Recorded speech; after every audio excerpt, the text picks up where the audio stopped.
Assalamualaikum warahmatullahi wabarakatuh. Perkenalkan, kami dari kelompok 3. Kami di sini akan menjelaskan tentang kehadiran Islam mendamaikan bumi Nusantara. Apa itu dakwah? Dakwah secara bahasa artinya memanggil, mengundang, ajakan, atau imbauan. Dakwah juga bisa diartikan sebagai seruan atau ajakan. Detik.com menjelaskan bahwa agama Islam disebarkan melalui jalur dakwah. Dikutip dari buku dakwah dalam Al-Quran oleh Yuli Umro'atin, Islam adalah agama dakwah. Agama ini disebarluaskan dan diperkenalkan kepada umat manusia melalui aktivitas dakwah. Tanpa kekerasan, tanpa paksaan, atau kekuatan senjata. Sebagaimana yang dilakukan oleh Rasulullah SAW. Proses masuknya agama Islam ke Indonesia tidak berlangsung secara revolusioner atau cepat, melainkan berevolusi, yaitu lambat laun dan sangat beragam. Pada saat proses masuknya agama Islam ke Indonesia, banyak teori yang berkembang tentang masuknya Islam di Indonesia. Teori-teori tentang kedatangan Islam ke Indonesia dapat dibagi menjadi 4. 1. Teori Mekah, 2. Teori Gujarat, 3. Teori Persia, dan 4. Teori Cina. Teori Mekah. Proses masuknya Islam ke Indonesia adalah langsung dari Arab dan Mekah, yang berlangsung pada abad ke-7 Masehi. Dalam Dies Natalis PTAIN ke-8 di Yogyakarta, sebagai koreksi dalam teori Gujarat. Dalam teori masuknya Islam ke Indonesia ini diterangkan bahwa Arab Saudi memegang peranan yang besar.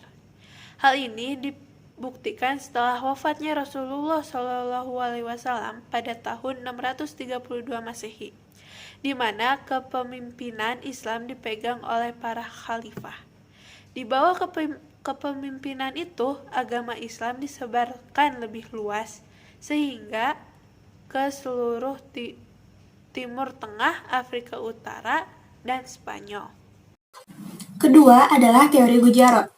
Teori Gujarat atau teori India ini menyebutkan bahwa agama Islam masuk ke Indonesia melalui para pedagang di India yang telah berdagang di Nusantara pada abad ke-13. Pendapat ini juga dicetuskan oleh Snok Huguronje dalam buku Le Arbei et les Indes Neerlandeses atau Revue de Histoire des Religieuses, bahwa hubungan dagang antara Indonesia dengan India telah lama terjalin. Jadi yang kita dapat dari teori ini tuh adalah bahwa masuknya agama Islam ke Indonesia itu melalui para pedagang dari India yang telah memiliki hubungan lama dengan Indonesia. Teori Persia. Teori Persia didukung oleh Husain Djajjadiningrat dan Umar Amir Hussein, menyatakan asal mula Islam masuk ke Indonesia berasal dari Persia, di mana sekarang lebih dikenal dengan negara Iran. Djajjadiningrat mengungkapkan tradisi dan kebudayaan Islam di Indonesia memiliki persamaan dengan Persia, contohnya seni kaligrafi pada batu-batu nisan. Tetapi teori ini dianggap kurang akurat disebabkan aliran Islam di Indonesia dan Persia memiliki perbedaan. Teori Cina. Teori-teori Cina mengatakan bahwa proses kedatangan Islam ke Indonesia, khususnya di Jawa, berasal dari perantau Cina. Orang-orang Cina telah berhubungan dengan masyarakat Indonesia jauh sebelum Islam dikenal di Indonesia. Pada masa Hindu-Buddha, etnis Cina atau Tiongkok telah berbaur dengan penduduk Indonesia terutama melalui kontak dagang. Bahkan ajaran Islam telah sampai di Cina pada abad ke-7 Masehi, masa di mana agama ini baru berkembang. Sumanto Al-Qurtubi dalam bukunya Arus Cina Islam Jawa menyatakan, menurut kronik masa dinasti Tang di daerah Kanton, Zhangzhou, Guangzhou, dan pesisir Cina bagian selatan telah terdapat sejumlah cara-cara dakwah di Nusantara.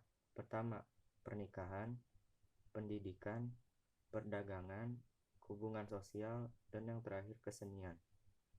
Saya akan memaparkan 3 kerajaan besar di Nusantara sebagai contoh.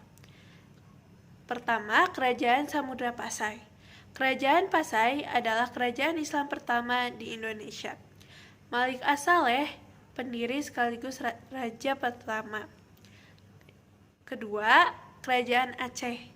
Kerajaan Aceh berdiri pada tahun 1514 Masehi. Raja pertama kerajaan ini adalah Sultan Ibrahim atau Ali Mughayat Shah. Dan yang terakhir, Kerajaan Demak. Kerajaan Demak adalah kerajaan Islam pertama di Jawa. Raja pertama di Kerajaan Demak adalah Raden Patah. Gelar Raden Patah adalah Senopati Jimbun Ngabdurrahman Panembahan Palembang Saidin Panatagama. Alhamdulillahirrabbilalamin, telah selesai penjelasan yang kami sampaikan. Mudah-mudahan dengan penjelasan yang tadi kami sampaikan, kita semua dapat bertambah ilmunya dan menjadi manfaat bagi kita semua. Amin amin ya Allah ya Rabbal alamin. Sekian dari kami, terima kasih atas perhatiannya. Mohon maaf apabila ada kesalahan dalam perkataan ataupun perbuatan. Sampai bertemu di video selanjutnya. Wassalamualaikum warahmatullahi wabarakatuh.